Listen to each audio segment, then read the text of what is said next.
Thank you very much for staying tuned with Development Focus with Jide on ITV. We finished talking about public health, media and public health. Now we'll be talking elections. We'll be talking politics. And I have here with me a barrister at law, Stanley Aleke. It's a pleasure to have you join us. It's a pleasure, sir. Thank you very much. Thank you. Welcome. So we'll be talking about taking a look at the Electoral Act 2022. All right. Have you seen a copy of that? Have you read? Sure. Yeah. I've gone through it. Okay. So let's take it. What are those things that jump at you in terms of what you think this law, Electoral Act, is a radical departure from the past? So as a lawyer, what are those things, those highlights that you consider a novelty or revolutionary or something significant in the current Electoral Act? All right. I won't say it's a total departure from the past, just like you said. Of course, it was made. The 2010 Electoral Act was the one that ushered in this 2022. Yeah, sure. But there is a notable improvement. Notable improvement. Just like, of course, I will try to trace it down. The Section 3 of it said the funds should be available at least a year. 1 year to INEC. Yes, Section 3, subsection 3. Section 3, sub 3.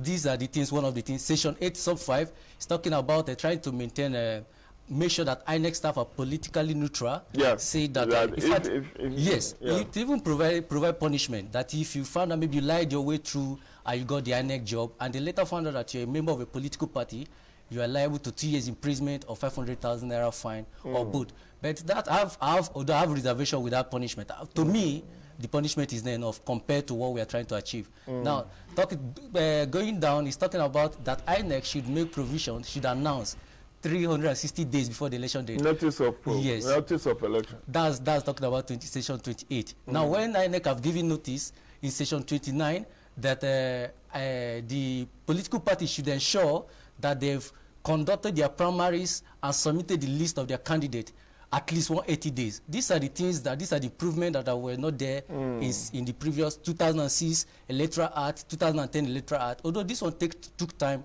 about 12 years before we got here, but there is notable improvement. Now, under Section 54, talking about that INEC should ensure that they give much more assistance to people with disabilities. Like if you are a voter and you cannot see or you are dumb, they should make sure that with sign language or with any kind of assistance that will make sure that inclusivity. Yes, but I also have a reservation with that. I'm one of those that have been agitating that since INEC made provision for these people with persons with disability, how about those in prison, especially those that are waiting trial? What the law says that you are still innocent until proven guilty. So how about those that are waiting trial? If you are in prison detention or waiting till your day, in court, you should do your right of franchise. So, Stanley, you are highlighting those things that make. I heard you when you said the right of prisoners to vote and all of that. But yes, we should look at the cup as being half full rather than being half empty. This provision that you highlighted, Section 54(2), which has asked INEC that shall provide assistive devices to the persons with disabilities. Yes. There's also another provision that also talks about voting for internally displaced persons. That's inclusivity. Don't you think so? Yes, it is. Of course, it's actually a welcome development. Is one of the notable improvement that were not there. There are a lot of improvement. But my point is, we should also think of including those in prison detention. Yeah, but maybe with time we will get to the prisoners who are not on death row. But let's look at the use of technology. The entire gamut of the electoral value chain now has now been technologicized, if I can use that word, which means from voter registration, the law is supportive of INEC using biometric registration because it says INEC shall register and produce register of voter both software in soft copy and hard copy. Yes. So it's recognized biometric registration. It also recognizes biometric authentication or accreditation. Yes, that's because it specifically mentions smart card reader and other technological devices. It also recognizes electronic balloting, Yes. that's electronic voting. It also recognizes electronic transfer of results. So this entire gamut is the first time we are having a technology-infused act. Do you think this is a silver bullet? Yes, and it's long overdue. I mean, talking about it it came out when we expected it. You cannot envisage this in 2006 Electoral Act. Nobody had idea that this technology would be this developed. You cannot as well envisage this in 2010. So this 2022, I mean, some countries are using robots to have gone far in technology. So we should, I mean, a country that know what is doing should also include technology, all this technology in the electoral system. And there were rules even in 2010 Electoral Act, but it was not codified in law. There are rules that INEC could choose to use smart readers and the rest. But yes, but Section 49 made it like it's now lawful for INEC to adopt all this technology, put them in place. But Section 50 also say, you know, because we are not there yet.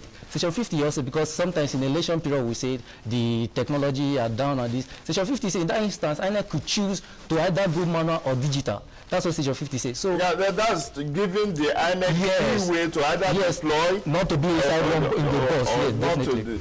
Now, I asked the question whether that is a silver bullet, considering the fact that if I will cast your mind back to what happened in 2015, we have a group called Cambridge Analytica that says they try to fix, they try to hack into our electoral database. They said they attempted, that they were funded by some Nigerian elites. Yes, yes. You possibly had that. Yes, of course. Then in US, the election of Donald Trump, yes, up to tomorrow, they believe that Russia hacked it has an influence in the choice of Donald Trump. So does this inspire confidence still that we are going technological, given the fact that there could be hackers who could also fiddle with our database?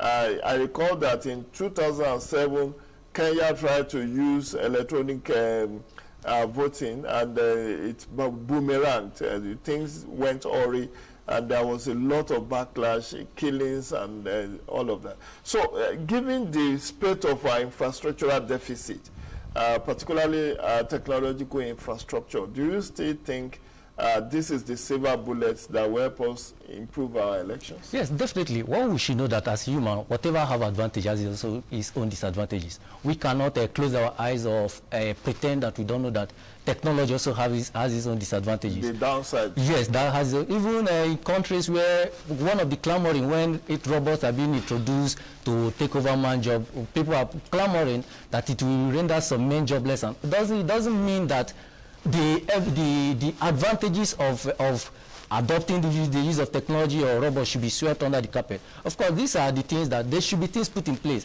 Even when Russia were accused of having influence, it doesn't to a greater extent doesn't mean that US will from tomorrow now abandon the use of technology, because they've seen that, because in the law of nature, when in law we call it law preponderance of ability or beyond reasonable doubt, when you see that the advantage is high and above the disadvantages, of course you guys that with it.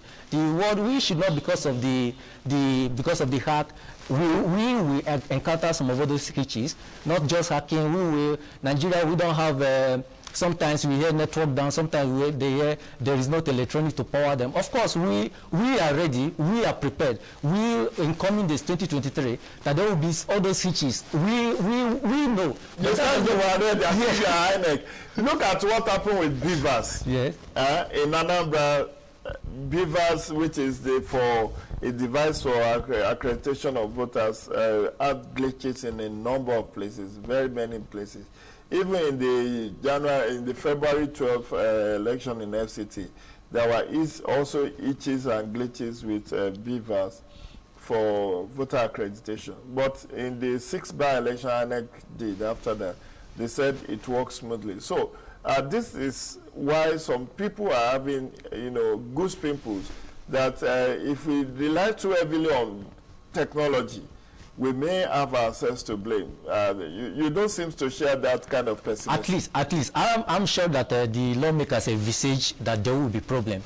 That's why they made room for Section 50. That in the instance that where the technology want to fail us, INEC could choose. They have the discretion to, okay, let's go digital, or no, we don't have enough technological manpower in this instance or for this election. Okay, let's go manual. Or in this election, we think we can do it. I mean, what happened in the last Anambra election? Some of them are complaining that smart card readers is not reading. Hours into the election, 6 hours into the election, they were saying, complaining. In that instance, they say what the lawmakers are saying is, okay, in that instance, we can push the technologies aside. Let's go the analog, the ones we are used to, because in some villages. Sorry to cut you short. Yes. We have a lot to chew, and that's why I want us to make the best of our time.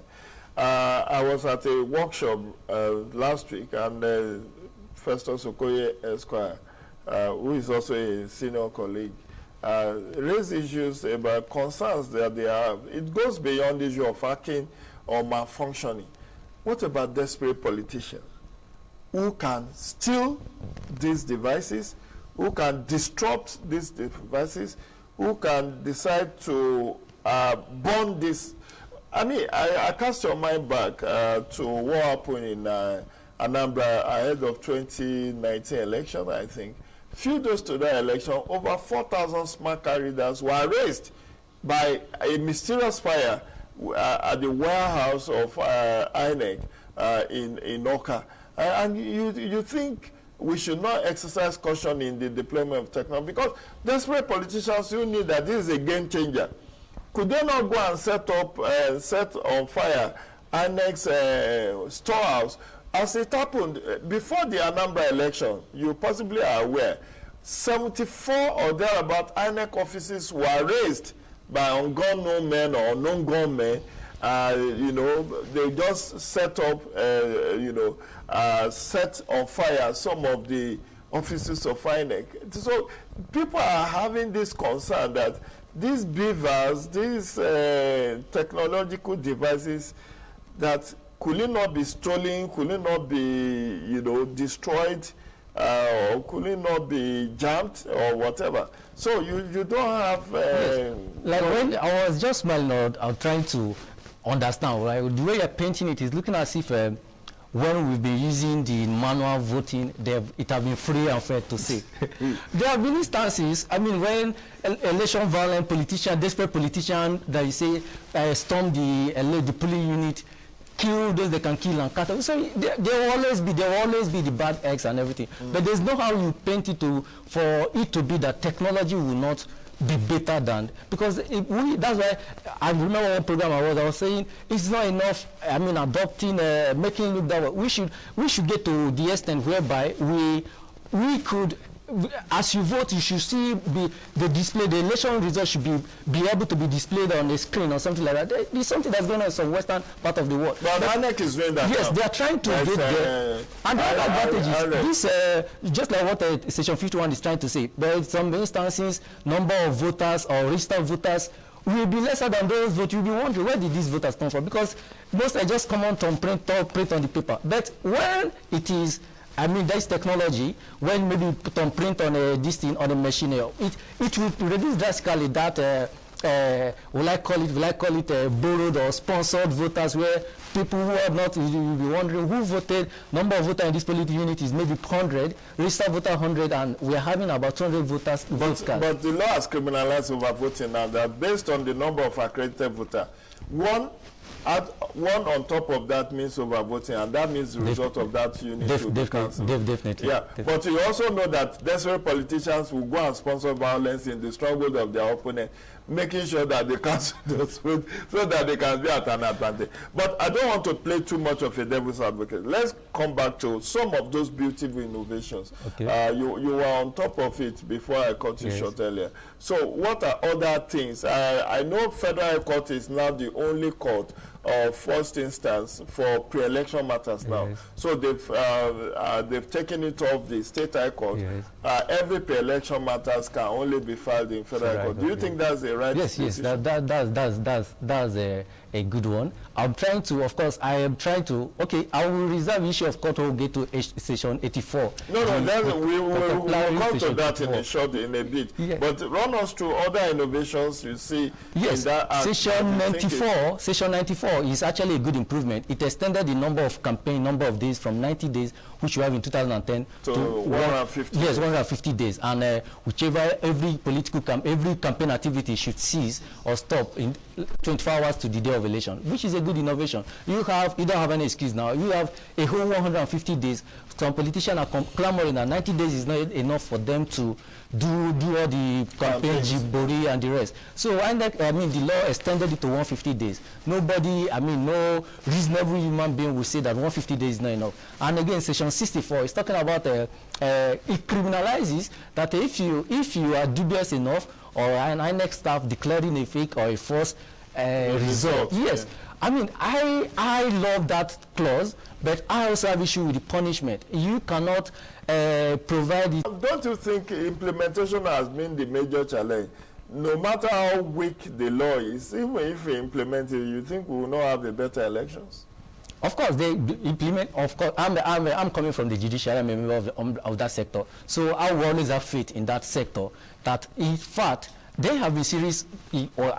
I'm impressed with what court have been doing recently, talking about sacking of the governor of Ebonyi State, talking about sacking about 20 of them lawmakers that defected. These are things in Cross River. These are things that let you know that look, it's not how it used to be. You better think twice before maybe those that have in mind that want to conduct or engage in electoral malpractices. This will serve as a check to them. Like, look, the judiciary is not as it used to be. So implementation now will no longer be like the problem that people will be like, we have a judiciary that have been sleeping, that can't do anything. No, it's no longer like that. It's no longer that way. So you wrote a piece which I have been privileged to read on section 84 sub 12.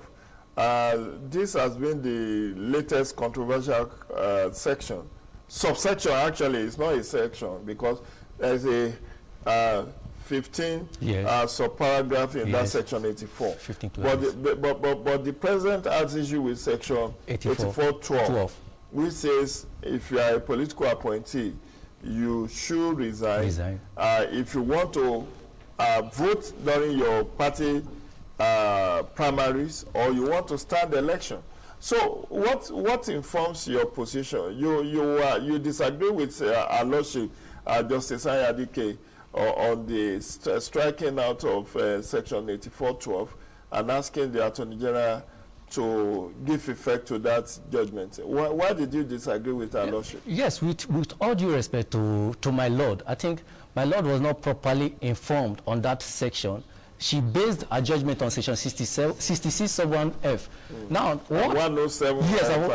Yes. But majorly, she based a reasonable extent of her judgment in section 66. No, but they all has to do with issue of resignation for public servants, 30 days to. But what we should understand is what I was trying to say in that piece is, my Lord should understand that there is a huge difference between someone that is into civil service, so to say, that is bound by the Labor Act, the labor law, that is bound by the employment status, than someone the public service rule. Yes, than someone that just politically appointed maybe for a number of years, maybe 4 years or 8 years. There's or even no tenure for political appointee. That's the point. Because you can appoint somebody as your SA in the morning and fire him that same. And there's no law that will hold you to ransom. But you can't do that in public service. In public, that's why the National Industrial Court. There are procedures. That's why the National Industrial Court is there. There are procedures. But someone that you are appointed, they are political appointee. So they who serves at the pleasure of their appointer, of his master, the governor or the president. Definitely. We have seen 2 ministers sacked. In September 1, 2021, the president sacked Minister of Power, Minister of Agri.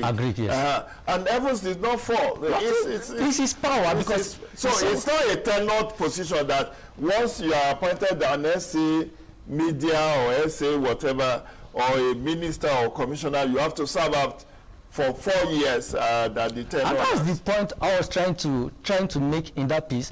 There are other points that I have. There are other reservations I have in that judgment. I'm trying not to be too critical to the judgment of my Lord. But the point is, their judgment, Nigeria should know that judgment was instituted in March 8, and judgment was gotten in March 10. That mean, March 18. From the instituting of the process and judgment took only 10 days. Now, he's a record breaker. I've been a lawyer for a while now. I've not seen the speed. That means there is some political order, there are some, will I say political, there are even some metaphysical forces that are interested in that particular clause. Because, of course, I'm one of the lawyers that said we clamor that the unnecessary delays in the judiciary going for years. But we should also know that the judgment rush is a judgment cry, as lawyers will say. But this is, how can a judgment be obtained in a high court for that matter, not a magistrate court or court of lower jurisdiction, a high court, in 10 days. Now, in that suit, INEC was neither joined as a party to the suit. National Assembly was not joined. The AG was the sole defendant in that suit. Now, there are a lot of things. Even the NBA president, I think yesterday, even wrote a statement or a public service announcement to that effect, was saying, okay, we understand there are reservations to this judgment of my lord, but lawyers should not be too critical. We should, there are ways to maybe go on appeal. There are other things. I mean, we should also understand that my lord made, in her judgment, she said she ordered the Attorney General to delete that session. Now, that is totally unconstitutional. That's what the law said. The law said in section 1(3) that when a law, they're talking about the Constitution being the ground norm, when a law, maybe out of parliament or something, is inconsistent with the Constitution, which is the ground norm, that law should be void or should be declared void to the extent of its consistency. This is where I'm coming out. But my lord asked the Attorney General to delete the particular section, that particular clause. And that is not constitutional. What the Constitution said, that what my lord should have done is to declare that particular clause. If she so deemed that particular clause is in conflict or is not in consonance with the Constitution, is to declare it void. Now, asking the Attorney General to delete that particular clause is she acting beyond that jurisdiction. She has overreached herself. Yes, and even the Attorney General does not have the power to delete a particular clause. What they even is in the Constitution is the judiciary to declare it void, like this particular clause. If you saw maybe by the act of the judiciary have seen that is not in consonant with the Constitution, it is hereby declared void. Now, I also have another reservation with that judgment. Now, we also know that there are rules. We want check and balances to some extent. The different arms of government checking the activities of different arms.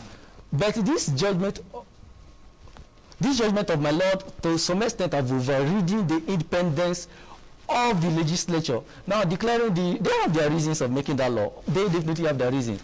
Even when the Mr. President asked them to look into that particular clause. And interestingly, Mr. President in his communication did not cite those sections that the Action Alliance lawyer who went to court cited, because the president actually cited section 40 and section 42, which has to do with human rights.